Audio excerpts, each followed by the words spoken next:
Hello and welcome back to the South Western Vehicle Auctions YouTube channel. I'm Owen and I'm joined here today by Chris Holmes, and today we're going to be going through 6 more picks from our upcoming October Classic Car Auction. And Owen, what cars have you selected this time? Well, we've got a large variety in today's video, but coming up we've got lot number 1, the MGTF, lot number 21, a 2003 MGTF, lot number 33, a Rover 3-litre coupe, lot number 37, the Reliance Scimitar GTE, lot number 60, the Rover Mini Cooper S500, and finally lot number 63, the MGA Roadster. I'll pass over to you now, Chris, and you can start us off for the video. Thank you, Owen, for that introduction. Excellent as usual. Now, the first one we're going to offer you, as Owen said, was lot 1. That's the 1955 MGTF. And what is a little bit unusual about this car, it is the 1500cc model. And that has quite a lot of poke in it. This car started off life as a genuine import Californian car, and it came into this country about some years back. That's why she has not got rust in it. It's on wire wheels. In the pictures you'll see it doesn't seem to have the bumpers, but it's got bumpers, new steering wheel, the roof frame. There is a hood with it, but I don't know whether you want to use it. It's a non-runner, as you'd expect, but the engine is free and does turn over. The car has no rust and it's very solid indeed. We haven't been able to ascertain what the ash frame is like, but it's going to be a terrific restoration for somebody. It's not going to cost a fortune compared with one which needs an awful lot of welding and metaling. And the little 1500cc engine will give you a top speed in excess of 85 miles an hour. And you'll be welcome to know it is no reserve. It's going to go to the highest bidder. And it's lot number 21. She's an 03 MGTF Roadster. Now you might wonder why a car the vendor purchased just over a year ago is being put up for sale today. Well, the reason is the gentleman is 85 years old and he thought he would just have a last fling by buying a sports car, but now he realises that getting in and out of these little cars is getting more difficult by the day. So he thought he had to be sensible and sell it. Now, having said all that, the car actually is a cracker. She's got a service book, it's got service stamps in there, 2 to 3 stamps combined with the MOT history. It warrants a mileage of 58,000 miles. Now, unlike the other previous MGs, that's all the T series, the B series, etc., they were front engined and rear wheel drive. But these little cars are produced with a mid-engine format, which leads on to excellent handling. And this little car's got the 1.8L engine producing 120 horsepower, and that gives you a 0 to 60 time in a brisk 8.5 seconds. They are really a delightful car to drive. I really mean it, they are great cars to drive. And she's being sold without reserve, because sadly he said, I don't want to see her again, because otherwise I'd want to try and twist myself in half to get back in it. Now the next car up is lot 33, a 1965 Rover 3-litre coupe. And these cars are definitely not an auntie's car. The history of this car is that the vendors had her for 5 years, and she was originally supplied in 1964 by Gibbons Limited in Glasgow. She comes with loads of old MOTs, a heritage certificate, a copy of the factory build records, and the complete Rover toolkit.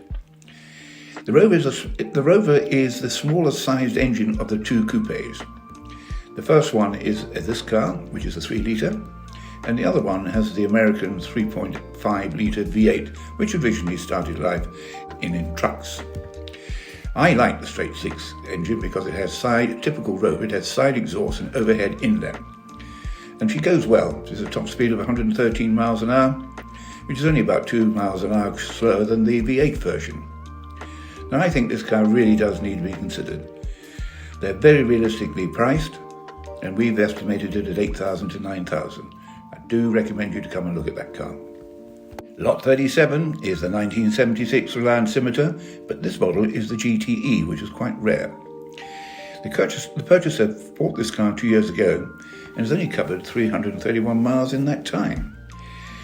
And that is possibly the reason why he's selling it, because he just does not use it. In the history file, you'll find a letter from the second owner regarding the engine and transmission change that took place between 1980 and 1986. The car was originally an automatic. However, it's been changed for a 4-speed manual box with overdrive, which I like very much indeed. These sort of cars deserve to have a gearbox and overdrive. It makes cruising effortless at 70-80 miles an hour.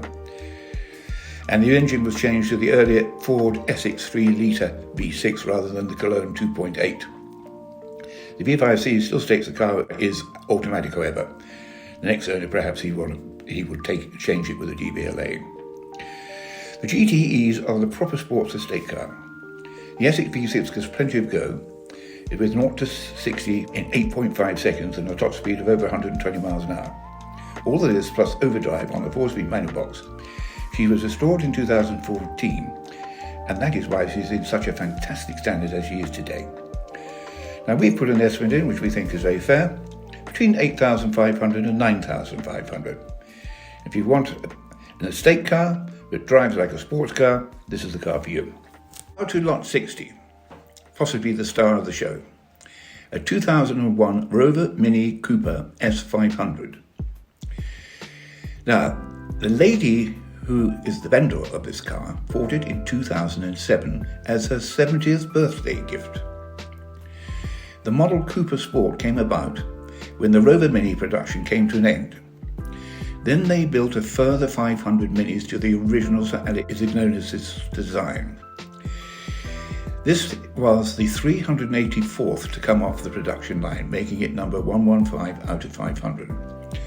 There's a plaque in the glove box giving you that information, and hopefully the service history and handbook will come to light, but at the moment it's been mislaid. Now, about the car was not just about its looks. Rover decided to go out and with a bang and add power to it. The 4-cylinder overhead valve engine with a capacity of 1275 mirrors the size of the Mini Cooper S's of the 60s. The engine produces 62 brake horsepower and gives it a whacking good top speed of over 94 miles an hour.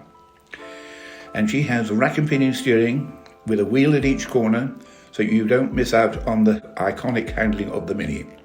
Because when they came out in 1959, they were an amazing vehicle compared with the standard of road holding in its day. This is all well and good, but how do you slow down? Rover thought about that too. The car is equipped with servo-assisted brakes, disc brakes on the front and drums on the rear. It is a car for investment. You could buy this car and put it away and watch it climb up in value, far better than leaving your money in the bank. We've estimated it at £10,000 to £12,000, and I think that is a terrific car. Me into lot 63, the last one of our batch of cars we're talking about today. It's a 1961 MGA 1600 Roadster. This car is out of this box. It is magnificent. It's been owned by the vendor for 10 years, who's only the 4th owner from new. The first owner, who bought her in 1961, sold it in 2002. So that's a big, long ownership. The car was restored in 2006-2007 and has been stored in a heated garage when not being used. Considerable documentation comes with the car. There are 5 separate files of paperwork. She has old MOTs, a heritage certificate, multiple old invoices for work carried out, etc.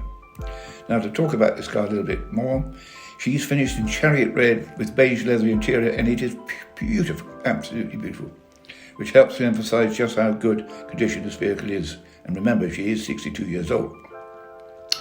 Interestingly, she has a copy of a motorsport magazine carried out a road test on the car in the 60s, and it was praised for its excellent handling and superior brakes, because the 1600 was the first MG to have disc brakes on the front. They go on to say that the engine produces 80 bhp, which gives it a useful top speed of 100 miles per hour when required. Now, if you are an MGA lover, you can't not look at this car. She is outstanding in every way you can look at it. We estimated 14 to 15,000. Well, what a selection we have here. There's something for everyone there. Investments, starter classics, some for enthusiasts as well. A real nice bunch of cars in this video. I'm now going to go on to tell you a little bit about what you have to do if you do want to put in a car into our October auction, or if you want to register to bid. So starting off with putting a car into auction, You can get in contact with us by telephone on 01202 745 466, that's 01202 745 466, or by email, which is classics@swva.co.uk, with information on the vehicle that you would like to enter into auction. I'll forward those details on to Chris, who will do the valuation for you and get in touch with you and agree a reserve with you so we can get the car in. Once the car is here, it'll be covered by free comprehensive insurance, which is covered by us. It'll be put into undercover storage, which is secured by ADT Fire and Security. You'll have lots of marketing opportunities for the car, which come free of charge as well. It will be put in which will be put in 2 classic newspapers per week, which is Classic Car Buyer and Classic Car Weekly. And also we do our own marketing in-house as well, with photographs that go on the website, video that goes on the website, and the video is also distributed to YouTube as well. So if you are interested in that, please do get in touch with us with details of your vehicle. We'll get back to you with a valuation. Now, going on to registering to bid or buying a car in auction, we'll start with viewing days. Viewing days will take place on the week of the sale, and to book a viewing appointment, all you have to do is get in touch with us with the details provided before, or the details that are on screen with you right now. Just email us or ring us with a date and time that you would like out of the ones advertised on our website or on the screen right now, and we'll book you in for a slot then.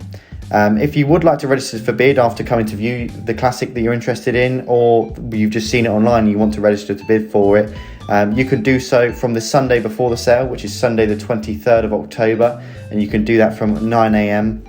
We have telephone commission and online bidding available, and you will be able to do this until Thursday the 27th of October at 10 p.m. So a week-long slot for you to register to bid and come and view the vehicle you're interested in. So if you'd like to do that, you can just head to our website on the week from the 23rd, or give us a ring now if you'd like to book a viewing.